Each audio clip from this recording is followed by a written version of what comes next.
Oui, je ne m'attendais pas à être troisième au classement général. J'envisageais un top 10. Pour la suite, l'équipe est très solide.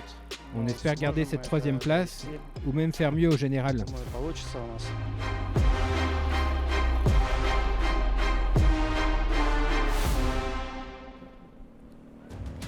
Le départ de cette 6e étape du Tour du Rwanda est donné à peu près 11 heures.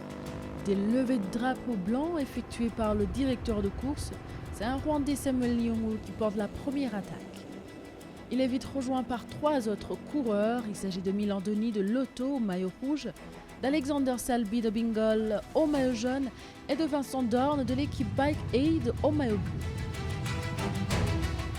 Leur aventure ne durera pas plus longtemps. Ils sont rejoints par le peloton au bout de 6 km. Aux avant-postes du peloton, on retrouve le jeune William Le Serre.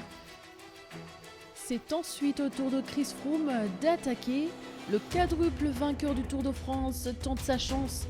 Chris Froome est accompagné du Rwandais Eric Muhoza, du Mauricien Christopher Rougier-Lagan. Mais comme depuis le début de l'étape, le peloton ne laisse aucune échappée prendre le large. Celle-ci ne fera pas exception, même si Chris Froome profite d'une belle cote de la popularité sur les routes du Rwanda.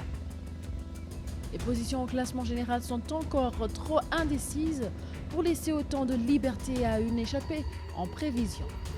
Le peloton revient finalement sur les 3 échappés. Ils sont 6 coureurs à entamer le passage du fameux mur de Kigali, connu désormais dans le monde entier grâce à ses images de liesse populaire. Les pavés sont difficiles, la gestion de l'effort également, il ne faut rien lâcher. Il y a un début de guerre psychologique, il ne faut pas dévoiler toutes ses forces. Le sommet compte pour le classement du meilleur grimpeur, c'est le Britannique de l'équipe d'Israël qui passe le premier devant le Colombien German Gomez et l'Érythréen Naom Araya.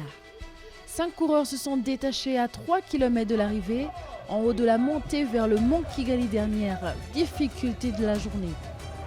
Dans le dernier virage, Restrepo est doublé par le Britannique Joseph Blackmore à quelques dizaines de mètres de l'arrivée pour s'imposer sur cette 6e étape spectaculaire.